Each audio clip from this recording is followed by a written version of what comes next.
أعوذ بالله من الشيطان الرجيم بسم الله الرحمن الرحيم واعلموا أن ما غنمتم من شيء فأن لله خمسه وللرسول 10واں پارے کی مختصر تفسیر اور خلاصہ ہے۔ پیچھے آیا تھا کہ مال غنیمت سورہ انفال ہی کے شروع میں مال غنیمت کے اندر اختلاف ہوا تو اللہ تعالیٰ نے فرمایا کہ مال غنیمت اللہ اور اس کے رسول کا ہے۔ اب یہاں سے مال غنیمت کے تقسیم کا طریقہ بتاتے ہیں کہ کیسے تقسیم کرنا ہے۔ فرمایا مال غنیمت کے 5 حصے کریں گے، 4 حصے تو مجاہدین کے درمیان برابر برابر تقسیم کر دیا جائے گا۔ کیا مائک لگانے کی ضرورت ہے؟ کتنے لوگ؟ تو برابر برابر تقسیم کر دیا جائے گا، اور 5واں حصہ جو ہے وہ اللہ کا ہے، اور اللہ کا ہے تو وہ رسول اللہ کا ہے۔ اور اللہ کے رسول صلی اللہ علیہ وسلم تقسیم کر دیتے تھے اپنے قریبی رشتہ داروں میں، کیونکہ نبی صلی اللہ علیہ وسلم کے خاندان کو زکوٰۃ دینا جائز نہیں ہے، تو ان کو مال غنیمت میں سے حصہ دے دیا جائے یا ہدیہ تحفہ دے دیا جائے۔ والیتامہ، یتیموں کا حصہ ہے، اس میں مساکین کا حصہ ہے، اور ایسے مسافر کا حصہ ہے کہ جو غریب ہو گیا ہو، گھر میں اگرچہ پیسے ہو لیکن سفر میں پیسے نہ ہو تو ان کو بھی دیا جا سکتا ہے۔ اذا انتم بالعدوۃ الدنیا وهم بالعدوۃ القصویٰ، یہ غزوہ بدر کا بقیہ حصہ بیان کرتے ہیں یہاں پر، جو کہ پیچھے آ چکا ہے۔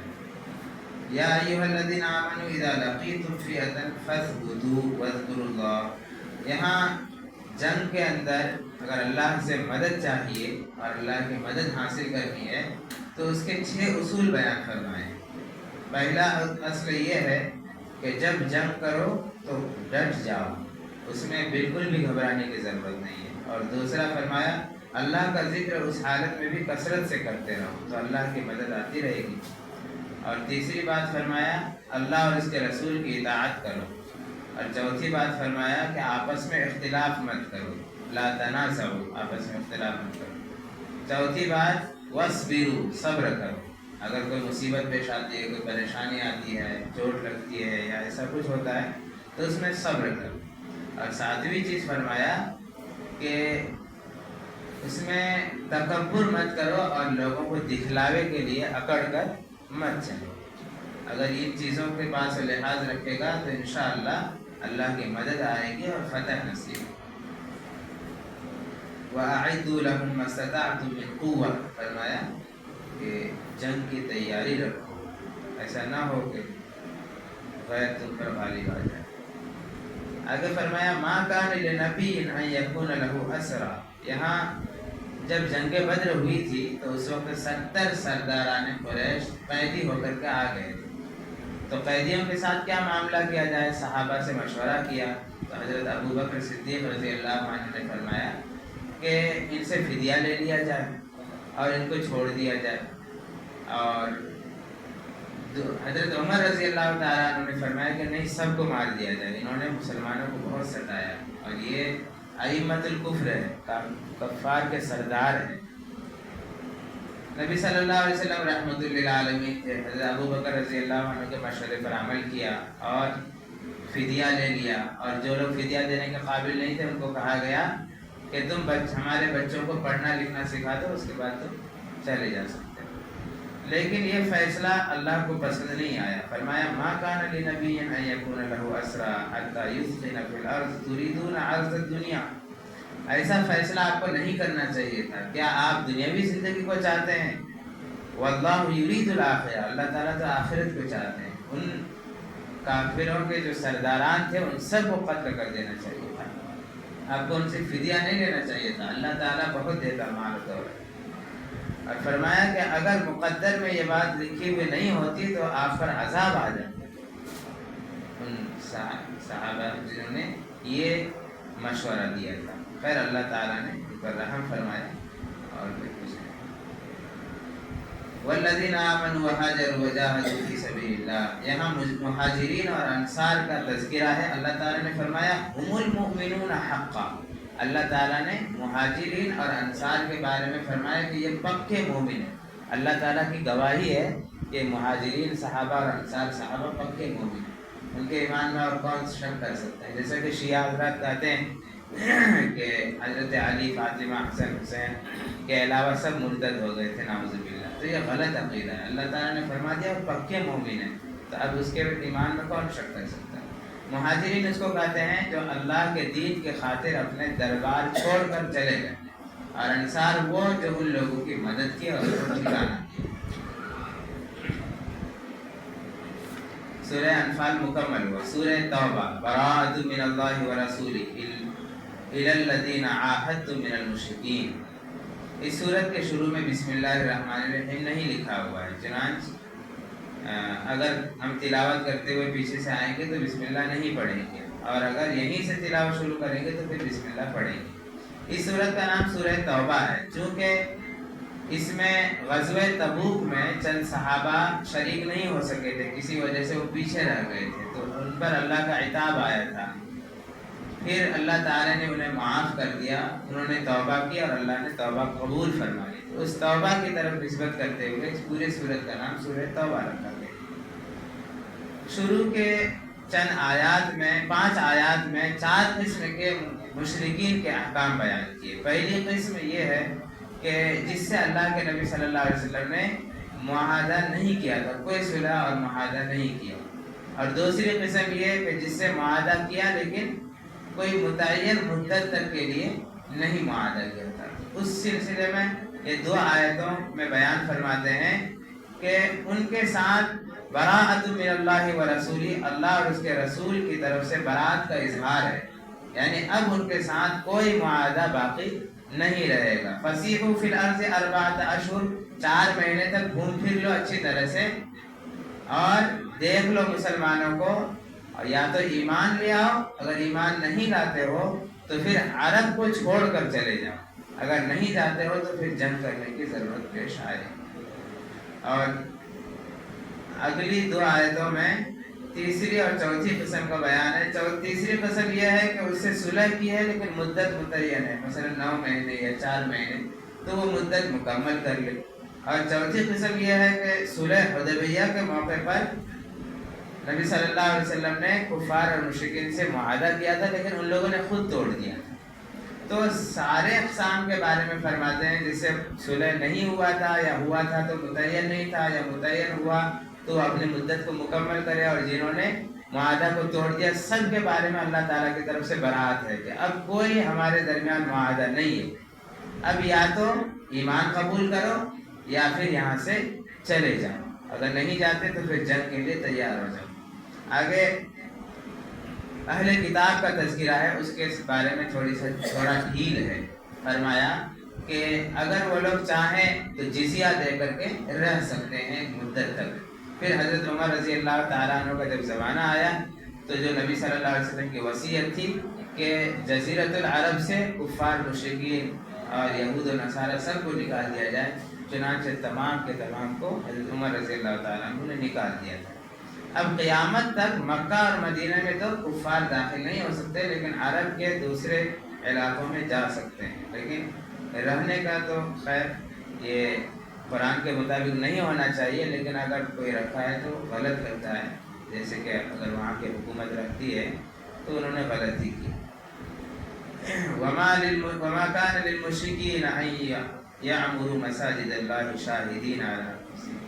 یہاں یہ فرماتے ہیں کہ کفار اگر کوئی نیک عمل بھی کرے تو بغیر ایمان کے اس کا عمل معتبر نہیں ہوگا. جب تک کہ ایمان نہ ہو اس کا کوئی نیک عمل معتبر نہیں ہوگا. یہ اس کی مثال ایسی ہے کہ اگر کوئی کسی ملک میں باغی بن کر کے رہے، حکومت کی بات نہ مانے، بغاوت کر جائے، لیکن وہ اچھے کام کر رہے ہیں، لوگوں کو کھلا رہا ہے، پلا رہا ہے اور لوگوں کی مدد کر رہا ہے، تو سرکار اس کو معاف نہیں کرے گا بلکہ بغاوت کے جرم میں اس کو سزا دے گا اور اس کی نیکیوں کی طرف نظر نہیں کرے گا. تو یہ جو کفار اور مشرکین ہیں یہ اللہ کے باغی ہیں، کیونکہ اللہ نے ان کو پیدا کیا، پھر وہ اللہ کا انکار کرتا ہے تو وہ اللہ کی نظر میں باغی ہے. وہ کتنے بھی اچھے اعمال کرے ایمان کے بغیر معتبر نہیں ہے. لقد نصرکم اللہ فی مواطن کثیرہ. یہاں غزوہ حنین کا تذکرہ ہے. غزوہ حنین یہ مکہ کے فتح ہونے کے بعد ہوا غزوہ حنین۔ حنین ایک جگہ کا نام ہے، قبیلہ حوازن ایک قبیلے کا نام تھا، وہاں وہ لوگ آباد تھے اور اس کے سردار کا نام تھا مالک بن عوف۔ تو جب معلوم ہوا کہ وہ لوگ مسلمانوں کے خلاف تیاری کر رہے ہیں تو اللہ کے نبی صلی اللہ علیہ وسلم 14,000 مسلمانوں کو لے کر کے روانہ ہوئے۔ تو جب روانہ ہوئے تو کچھ صحابہ کی زبان سے یہ نکل گیا کہ آج تو ہماری کثرت ہے، یعنی بہت سے ہم لوگ ہیں، ہم تو آج جیتیں گے، ہمیں ہار نہیں ہوگی، کیونکہ ان لوگوں کو مشاہدہ تھا کہ بدر میں 313 اور ادھر 1000، اور اسی طرح دوسرے جنگ ہوئے جس میں کم تھے مسلمان، آج تو بہت زیادہ ہیں۔ تو ان لوگوں کو تھوڑا انہوں نے کچھ بول دیا، اللہ تعالیٰ کو یہ بات پسند نہیں آئی، تو اللہ تعالیٰ نے شروعات میں انہیں شکست دی۔ چنانچہ ہوا یہ کہ مسلمان جب ایک تنگ وادی میں گئے تو قبیلہ حوازن کے تیر انداز اچانک سے حملہ آور ہوئے اور سب صحابہ پیچھے ہٹ گئے، لیکن نبی صلی اللہ علیہ وسلم جو بہادروں کے سردار ہیں وہ کھڑے رہے اپنی جگہ پر، اور چند صحابہ نبی صلی اللہ علیہ وسلم کے ساتھ تھے، ایک قدم بھی پیچھے نہیں ہٹے، بلکہ سواری کے ساتھ ایک ایک قدم آگے ہی بڑھتے جا رہے تھے۔ اللہ تعالیٰ نے فرمایا کہ جنگ میں بھاگنا نہیں ہے، پیچھے نبی صلی اللہ علیہ وسلم آگے چند صحابہ کے ساتھ۔ اس کے بعد حضرت عباس رضی اللہ تعالیٰ جو نبی صلی اللہ علیہ وسلم کے چچا ہیں لیکن عمر میں صرف 2 سال کے بڑے، تو انہوں نے آواز لگائی، ان کی آواز بہت بلند تھی، انہوں نے آواز لگائی کہ واپس آ جاؤ، تمہارا نبی یہاں موجود ہے، تم کہاں چلے جا رہے ہو؟ پھر تمام صحابہ واپس آئے اور زوردار حملہ کیا تو قبیلہ حوازن شکست خوردہ ہو کر بھاگ گئے۔ تو اصل میں شروعات میں اللہ تعالیٰ نے شکست اس لیے دی کہ ہمیشہ اللہ پر بھروسہ رکھو، یہ نہیں کہ ہماری تعداد زیادہ ہے تو ہم غالب آ جائیں گے، یا ایسا بھی نہیں ہونا چاہیے کہ تعداد کم ہے تو ہم ہمت ہی ہار جائیں، بلکہ ہمیشہ اللہ تعالیٰ پر بھروسہ رکھنا چاہیے۔ چنانچہ وہ لوگ 70 حضرات جو ہے مقتول ہوئے اور 6,000 قیدی بن کر کے مسلمانوں کے ہاتھ آئے۔ وَقَاتِلُوا الَّذِينَ لَا يُؤْمِنُونَ بِاللَّهِ وَلَا بِالْيَوْمِ الْآخِرِ، یہاں اہل کتاب کے بارے میں حکم ہے کہ وہ لوگ یا تو عرب میں رہیں گے تو جزیہ دے کر رہیں گے، اور نہیں تو عرب کو خالی کر دیں گے۔ قالت اليہود عزیر ابن اللہ وقالت النصارى المسیح ابن اللہ، یا یہودیوں کے اور نصرانیوں کے عقیدے کی تردید ہے۔ یہود کہتے ہیں کہ حضرت عزیر علیہ السلام اللہ کے بیٹے ہیں، نعوذ باللہ، اللہ کا کوئی بیٹا نہیں، لم یلد ولم یولد، نہ اس کا باپ ہے نہ کوئی بیٹا۔ اور نصارہ یعنی کرسچن کہتے ہیں المسیح ابن اللہ، عیسیٰ علیہ السلام اللہ کے بیٹے ہیں۔ انہوں نے بھی بڑی بھاری بات کہہ دی، اللہ تعالیٰ کا کوئی بیٹا نہیں ہے، اس کی تردید فرمائی۔ ذالک قولہم بافواہہم، یہ تو ان کی صرف منہ کی بات ہے، افواہ ہے، یہ اللہ پر بہتان بات ہے۔ یا ایھا الذین آمنوا ان کثیرا من الاحبار والرہبان، یہاں ناحق مال کھانے کے بارے میں وعید بیان کی گئی ہے کہ لَيَأْكُلُونَ أَمْوَالَ النَّاسِ بِالْبَاطِلِ، کہ باطل طریقے سے لوگوں سے مال وصول کرتے ہیں، مثلا مال لے لیتے ہیں اور اللہ کے آیات میں تبدیلی کر دیتے ہیں، کوئی غلطی ہو جاتی ہے، کوئی سزا کا آپ کی آیت ہوتی ہے تو اس کو بدل کر مال لیتے ہیں، تو اس سلسلے میں اللہ تعالیٰ نے مذمت بیان فرمائی کہ یہ غلط ہے۔ آگے ہے وَالَّذِينَ يَكْنِزُونَ الذَّهَبَ وَالْفِضَّةَ، وہی زکوٰۃ والی آیت ہے جو آج جمعہ کے بیان میں کہا گیا کہ جو شخص سونا اور چاندی جمع کر کے رکھتا ہے اور زکوٰۃ ادا نہیں کرتا ہے تو ان کو دردناک عذاب کی خوشخبری سنا دیجیے، اور ان کے سونے چاندی کو قیامت کے دن جہنم میں دبا کر اسے داغا جائے گا۔ اللہ تعالیٰ حفاظت فرمائے۔ یا ایھا الذین آمنوا ما لکم اذا قیل لکم انفروا، یہاں غزوہ تبوک کا تذکرہ ہے۔ غزوہ تبوک کے نبی صلی اللہ علیہ وسلم کی آخری جنگ ہے، جنگ تو ہوئی نہیں تھی، لیکن واقعہ یہ ہے کہ مکہ فتح ہونے کے بعد اور حنین فتح ہونے کے بعد جب نبی صلی اللہ علیہ وسلم مدینہ پہنچے تو معلوم ہوا کہ رومی سلطنت کا بادشاہ ہرقل اپنے پوری تیاری کے ساتھ مدینے پر حملہ کرنے والا ہے، اور اس وقت رومی سلطنت جو ہے سپر پاور تھی، یعنی پوری دنیا میں سب سے طاقتور حکومت تھی۔ تو نبی صلی اللہ علیہ وسلم کو جب معلوم ہوا تو نبی صلی اللہ علیہ وسلم 30,000 صحابہ کو لے کر روانہ ہو گئے. بہادروں کی جماعت تھی, نکلے. اس وقت سخت گرمی تھی اور حالت یہ تھی کہ اسی وقت کھجور کے پکنے کا موسم تھا. عرب کے یہاں کھجور کے علاوہ کون سی کھیتی ہوتی تھی؟ لیکن پھر بھی اس حالت میں بھی صحابہ نکل پڑے ہوئے. 800 میل 1000 کلومیٹر ہوگا شاید تقریباً, تو 1000 کلومیٹر دور تھا وہ, اور تپتی ہوئی دھوپ تھی عرب کی. اور بعض صحابہ کے پاس تو چپل تک نہیں تھا, کسی کے پاس سواری, کسی کے پاس سواری نہیں, کسی کے پاس چپل تک نہیں, خالی پیر گئے. تو چلتے چلتے جب وہاں پہنچے, تبوک ایک جگہ کا نام ہے, میدان ہے, وہاں پہنچے. تو جب رومی سلطنت کو معلوم ہوا کہ ہم حملہ کرنے والے تھے مدینہ اور یہ لوگ 800 میل سفر کر کے یہاں آ گیا ہے, تو وہ لوگ ڈر گئے. اور پھر کسی نے بھی اس کے بعد ہمت نہیں کی, کیونکہ سپر پاور کو اگر ہرا دیا جائے تو پھر کوئی آنکھ اٹھا کر دیکھنے کی جرت نہیں کرتا ہے. اس کے بعد پھر کوئی جنگ کا موقع نہیں آیا اور پھر اسلام پھیلتا گیا. انما الصدقات للفقراء والمساکین, یہاں بیان فرمایا کہ زکوٰۃ کس کو دینا ہے. 8 حضرات کو دے سکتے ہیں زکوٰۃ. نمبر 1 فقراء, نمبر 2 مساکین. فقراء اور مساکین میں تھوڑا فرق ہے. فقیر اس کو کہتے ہیں جس کے پاس کچھ نہ, مسکین اس کو کہتے ہیں جس کے پاس کچھ تو ہو لیکن ضرورت نہیں پوری ہوتی. تو فقراء اور مسکین کو زکوٰۃ دے سکتے ہیں. والعاملین علیہا, پہلے زمانے میں حکومت کی طرف سے زکوٰۃ وصول کرنے والے مقرر ہوتے تھے, تو ان کی تنخواہ زکوٰۃ سے ادا کر سکتے ہیں. والمؤلفۃ قلوبہم, ایسے لوگ جو نئے نئے ایمان قبول کیا, اس کا کوئی سہارا نہیں ہے, تو ان کو دیا جائے گا. یا پھر ایسے کہ ایمان تو قبول نہیں کیے ہیں لیکن ان کے دلداری کے لیے ان پر خرچ کیا جائے تاکہ ان کو لگے کہ اسلام کتنا اچھا مذہب ہے, غریبوں کی مدد کرتا ہے, تو ایمان قبول کرے. دونوں مراد ہو سکتا ہے. 5واں ہے رقاب, یعنی ایسا غلام کہ جن کے بارے میں اس کے مالک نے کہا ہے کہ تم اگر 1 لاکھ روپے لا کے دو تو تم آزاد ہو, تو اس کی مدد کرنا زکوٰۃ کے ذریعے بھی درست ہے.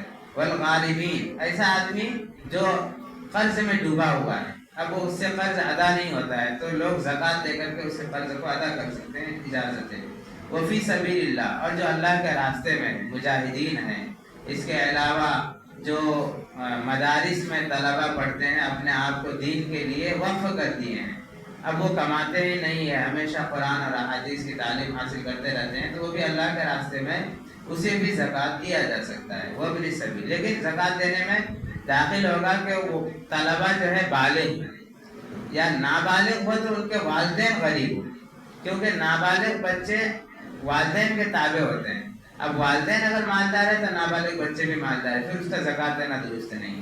تو اگر بالغ ہے تو چونکہ وہ اپنا خود ذمہ دار ہے, اب ماں باپ سے اس کا مالی تعلق نہیں ہے, تو ان کو زکوٰۃ دے سکتے ہیں. اور اگر چھوٹے بچے ہیں تو ان کے ماں باپ اگر قریب ہے تو زکوٰۃ دے سکتے ہیں. وابن السبیل, یہ 8واں ہے, ایسا آدمی جس کے گھر میں مال و دولت تو ہے لیکن سفر پر نکلا اور اس کا وہ خالی ہاتھ ہو گیا, غریب بن گیا, تو اب اس کو بھی زکوٰۃ دیں گے تو زکوٰۃ ادا ہو جائے گا. تو یہ مصارف زکوٰۃ ہیں, 8 ہیں جن کو ذکر کیا گیا ہے. استغفر لہم او لا تستغفر لہم, یہاں منافقین کے بارے میں پیچھے بہت تفصیل سے آیا کہ انہوں نے کتنی جھوٹ بولی اور جہاد میں نہیں گئے اور بہانے بنائے, برائی کا حکم دیا, بھلائیوں سے روکا, اور اس طرح مسلمانوں سے بغض و حسد کیا اور ان کی باتیں کفار کو جا کر کے بتلاتے تھے. تو اب فرماتے ہیں کہ اے اللہ کے رسول, اگر آپ ان کے لیے استغفار کریں گے یا نہیں کریں گے, اللہ تعالیٰ اسے معاف نہیں کریں گے. انہوں نے بہت بڑا جرم کیا ہے اندرونی طور پر. ان تستغفر لهم 70 مرة, اگر آپ 70 مرتبہ بھی ان کی نماز جنازہ پڑھا کر ان کے لیے استغفار کریں گے تو اللہ تعالیٰ معاف نہیں کریں گے. ایک حدیث میں آیا ہے, نبی صلی اللہ علیہ وسلم اتنے رحم دل ہیں, انہوں نے فرمایا کہ اگر یہ ہوتا کہ 71 مرتبہ پڑھ دیا جائے تو میں پڑھ دیتا, لیکن یہاں مراد وہ نہیں ہے بلکہ کتنے ہی مرتبہ پڑھیں گے فَلَن يَغْفِرَ اللَّهُ لَهُمْ, اللہ ان کو معاف نہیں کریں گے. اصل میں یہاں آگے ایک اور آیت ہے وَلَا تُصَلِّ عَلَىٰ أَحَدٍ مِّنْهُمْ, کہ آپ آئندہ کسی منافق کی نماز جنازہ نہیں پڑھیں گے. چونکہ عبداللہ ابن ابی ابن سلول یہ منافقین کا سردار تھا, ان کی نماز جنازہ نبی صلی اللہ علیہ وسلم نے پڑھ دی، اس کے بعد یہ آیت نازل ہوئی تھی کہ اب نہیں پڑھ رہے تھے نبی صلی اللہ علیہ وسلم، اس کے بعد پھر نہیں پڑھے تھے. یہ آخری آیت نہیں تھی بلکہ یہ آخری تفسیر تھی اس بارے. اللہ تعالیٰ عمل کی توفیق نصیب فرمائے. آمین.